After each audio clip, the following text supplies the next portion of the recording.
déjà fait, comme on dit, rumeur la. Ban état d'esprit la fait, comment tu as géré tout ça, comment tu as surmonté tout ça?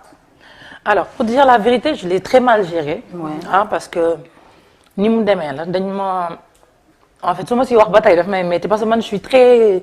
dama dëggu ci lépp lu may def su ma la meree dama lay meree ba mu jeex. donc dama doon nalaw c'était un dimanche. may nalaw sa benn xarit bu ñëw vacances insister di ma woo je me suis dit il se passe quelque chose ma décroché mu ne ma boy gis nga liñ la bindal. ma ne ko man liñ ma bindal mu ne ma yónnee naa ko WhatsApp ma dem gis xool ko.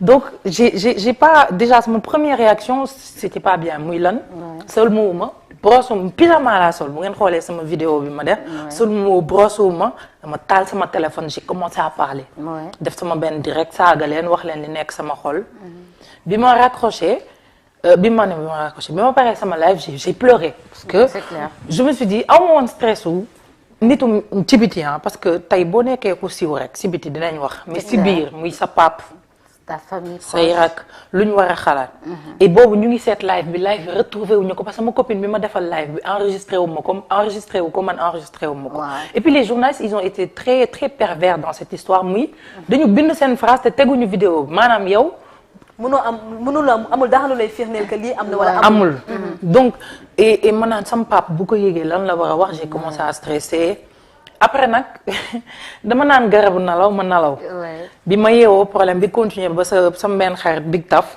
bi nekk 2S Big Taf ñëw seet si ma dafa déplacé wu ñëw ci man ñu waxtaan si mu ne ma écoute problème bi baal mu sedd am keneen ak keneen ay samay nit franchement ay kilifa woo ma ne ma waroo woon wàccee sa bopp di tontu waroo woon def lii mais bon c'était benn dafa touché sama ego te gis nga loolu la ñuy def actrice yu bëri te c'est-à-dire si man sama sortie boobu après dañ dem supprimer seen poste yi ñu ci bëri c'est clair parce que ils ont compris que j'étais prête à aller en guerre avec eux j'étais vraiment prête moi j'étais prête à les insulter tous les jours dama pare woon saa yi ma xëyoon taal sama téléphone saaga leen mais ils ont compris que korka du koy bàyyi et je pense qu'à partir de là dootuñu ma bindal loo xam ne du dëgg.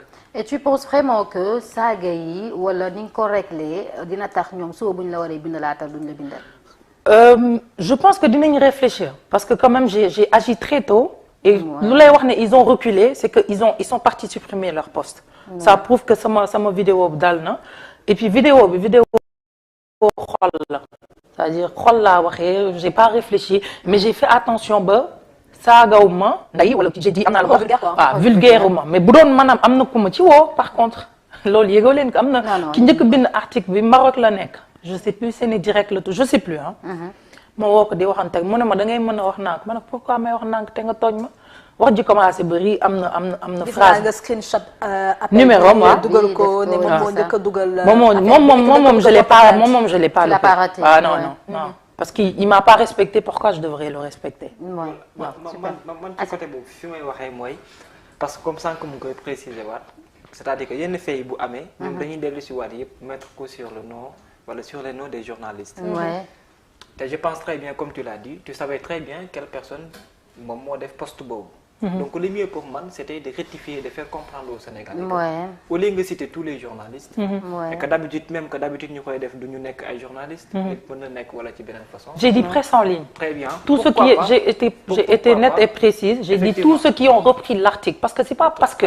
yow yaa ko bind que kii tooñu ma parce que moom partagé na ko sans mu wóor ko sans pour autant moom tooñ na ma ci meilleure décision bi après avoir cité la personne bi ko def pourquoi pas porter plainte directement au lieu maanaam préféré parce que la personne a été maligne voilà je vais te dire pourquoi c'était quelque chose boo xam ne entamé te mënoon naa ci continuer sama papa moo ma ne baal grawul comme ñun xam nañ léegi grave c'est-à-dire la personne ki ko ñu ko bind dafa bind je recherche un homme bu may yóbbu 3 points de suspension il a pas continué sa phrase s'il avait continué j'aurais pu porter plainte suba mën na wax ne ah man continuer moo ko Sénégalais ñoom ñoo xalaat lu bon comprendre nga moo tax j'ai répondu et je regrette pas d'avoir répondu je regrette manière bu ma répondre parce que c'était sous le coup de la colère voilà c'était ça c'est important d'y penser pour la prochaine fois après moi je suis une personne je réfléchis pas quand je parle et ça c'est ma nature je vais pas changer parce que je suis connue moi je ne veux pas changer ma nature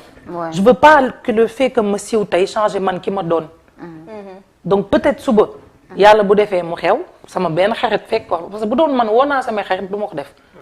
c'est clair. yàlla na fekk am na regret ci publication bi mu def juste après. non pas publication bi. ci réponse ni ma toogee maa ngi mel ni sérieusement maa ngi mel ni woon buuju maan on va se dire la vérité. parce que les commentaires. oui ne t'ont pas raté parce que bëggoon naa laaj comment tu l'as vécu. non ça m'a fait rire. nit yi c'était la première fois ñu gis Korka sans maquillage. non c'était pas la première fois. je suis peut-être que ni nga doon doog a yeewu la. La première, j'ai fait combien de séquences sans maquillage? Moi, tous mes lives, je les fais pas maquillés. Xam nga lan moo grave, mère. Ouais. Et c'est pas grave. Ouais. C'est-à-dire, c'est les mêmes personnes qui vont te croiser demain qui vont dire mais t'es tellement belle. Loolu du problème. Comprendre nga. Man dama ko sama rakk bu jigéen ñëw na ne ma am na y a un gars qui m'a pas raté. Il m'a fait rire. Nee na ay yàlla mi ñu sàkk kii du ko wax de keneen. Ça me fait rire. Pourquoi je vais être énervée? Pourquoi? Parce qu'une personne s'est mise derrière son téléphone a écrit ça. Moi, j'ai confiance. Tey boo andi démaquillant tout de suite, je te défie Maria, ramène du démaquillant, je me démaquille tout de suite sur le plateau. Moi, j'ai pas peur de. mais baa xam nga tout de suite andi leen ma démaquillant. waa Sénégal dañoo pare de. non on voit dans les séries qu'elle ne se maquille pas tous les jours. Je me maquille pas. xëy na jour boobu noonu li mu doon doog a yeewal parce qu'elle a dit elle-même elle venait de se réveiller. Elle était énervée sol pyjama wam ñëw jàkkaarloo. maa ngi xonk waaw voilà elle était toute rouge. xam nga nit ku xees quand tu es énervé tu deviens rouge. donc voilà xëy na image boobu noonu moom moo tax ñu bëri ñëw ne waaw qu'est-ce qui se passe et puis c'était la première fois qu'on la voit dans un état pareil. ndax sénégalais li ñuy faral di jàpp mooy la femme forte la femme qui a confiance en elle la femme extraordinaire qui est dans les séries. Et que tu es comme ça dans la vie de tous les jours. Est-ce que réellement c'est le cas? Après je suis une femme très forte. Mais c'est pas parce que tu es forte que tu ne craques pas. C'est clair. Tu comprends? Maintenant avec ma maladie, ça fait que je deviens un peu plus faible. Quand tu es spasmophile, lu ndaw daf lay angoisser et tu commences à pleurer. Effectivement. Tu commences à pleurer, loolu rek moo ma dal jour boobu et j'ai vraiment eu beaucoup de chance, c'est que je me suis calmée au dernier moment, sinon j'aurais vraiment beaucoup craqué sur le live. De me retenir sama bi ma paree live bi, j'ai pleuré dem naan somnifère pour tëdd nelaw. Mais vraiment. Alors la dernière question que je vais te poser toujours à l'encontre de ce qu'on parle toujours ci ay rumeurs yi nga xamante ni si Korka ñu ngi koy teg ci deram à chaque fois maanaam jóge nañ ci waxu affaire xale bu góor bi mais actuellement ñu ngi dem ci Korka et ses voyages parce que nee nañ Korka moom bu ko neexee day añee Dubaï réeree Maroc bu subaa yaa ngi fii bu gannaaw subaa yaa ngi fii et Korka leneen lañ ko xamee on va dire actrice. Korka sànq la moo tax la première question que tu t'es posée Korka avant tu faisais quoi parce que c'est pas donné à tout le monde de se réveiller aller manger à Dubaï prendre le petit déjeuner au Maroc comment ça se fait d'accord Koppar yi fan la jógee ok donc on va repartir sur l'avant Korka du cinéma ou de tout ça ok est-ce que par exemple sur Instagram boo demee il y a des photos de 2012 2013 je n'étais pas actrice pourtant je voyageais man maay nit koo xam ne sama neex lu ñu koy waxee sama bonheur. daf ma jaral lu nekk. super tu comprends. man maay nit koo xam ne tey mën naa ñëw fenn nga fay ma 1 million cash. du ma ci xool dara bu dee man maa ko moom. bu ma amee envie dem foowee ko dama koy foowee. est-ce que tu comprends. moi je suis ce genre de personne moo tax je n'économise pas. maintenant c'est très mal vu une fille qui voyage beaucoup maintenant moi je défie le Sénégal tout entier. je défie tout le monde. de me sortir kenn ku jóge ci mbedd bi ñëw ne ma fayal naa le billet amul tu comprends il y a un mois j'ai fait sama anniversaire septembre octobre novembre décembre janvier je pense j'étais à Dubaï li nit ñi xamul mooy des fois nga yóbbaale Dubaï par exemple dem naa fa 2017 avec $100 j'avais $100 c'est ma meilleure amie qui a pris le billet pour moi ma meilleure amie vit en France moo ma fayal billet j'ai ramené $100 mais dafa am loo xam ne nit yàlla daf la ko may muy xam ay nit mbooloo nga am mbooloo. Donc pendant toutes mes vacances je m'amusais tellement alors que j'avais que $100 d'accord. ku ko gis nag dina foog nekk loolu sax déggoon naa ko. ñu benn Émirati su ma amoon Émirati du ma dawal fi ay Rolls Royce. grave wax nañ la wax nañ ma loolu. su ma amoon Émirati xanaa du ma dinaa takk diamant. mais grave. comprendre nga fi mu toll nii sama vie dootul nekk lii waa Sénégal da ngeen may woo ba sonn da ngeen ma changement. non parce que xaalis loolu la est-ce que tu comprends.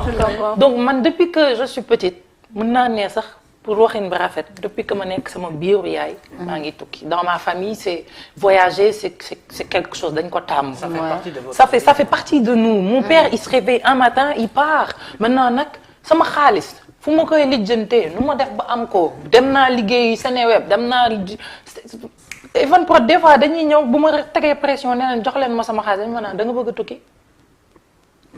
Je veux me faire plaisir, c'est quoi le problème? Ça concerne qui? Man le concerne, n'est-ce pas? Effectivement. Donc c'est ta vie privée wax na ci kii bi instant bi nii les techniciens sont en train de me faire signe pour me dire que il est 18h28 et que bientôt l'émission va tirer à sa fin. Peut-être dama lay bàyyi nga daal di def dernière question envers Korka ma introduiraat oustaz bi ñu delluwaat ci mbirum Sonko parce que internet yi loolu moo leen ñor. Exactement loolu moo leen ñor mais Korka merci d'avoir répondu. Donc te yéen ñi doon wax naan Korka xaalis bi fii la koy jëlee je pense qu'elle vous a assez répondu ci ay voyage am. Alors la dernière question que j'ai envie de te poser mooy que Korka c'est quoi tes projets d'ouverture? Parce que actuellement Korka ci lan la nekk ci ban mouvance la nekk pour année 2021 bi ñu nekk nii. Bon déjà j'ai repris sama travail ak Infidèles. gis ngeen ban annonce bi et tout. Après Korka ça fait 3 ans que mu ngi réfléchir ci marque maquillage am. D'ailleurs mon dernier voyage c'était plus par rapport à ça. moo tax ma yàgg fa sama marque maquillage laa bëgg lancer maintenant ak Covid bi avec tout ce qui se passe dans le monde j'ai peur de me lancer j'ai déjà tout j'ai am naa ñu ko war a def j'ai l'argent j'ai gloss bi nga ma defal sànq ci la bokk. non gloss bi Rihanna loolu boole ko ci commande. am na bu may def sama boss façon sama boss lay nekk donc loolu mooy sama projet mais nii déjà Infidèles lay concentré wu. maa ngi nii dugg ci Infidèles nekk loo xam ne personnage buñ moom musul gis la c'est très différent de ce que vous avez l'habitude. Non déjà c'est très différent gis bu ngeen gisee bonne annonce da ngeen xam ne Korka benn garçon manqué lañ ko def déjà. garçon loolu rek laa leen mën a wax li si des nag ñu xaar mu commencé rek.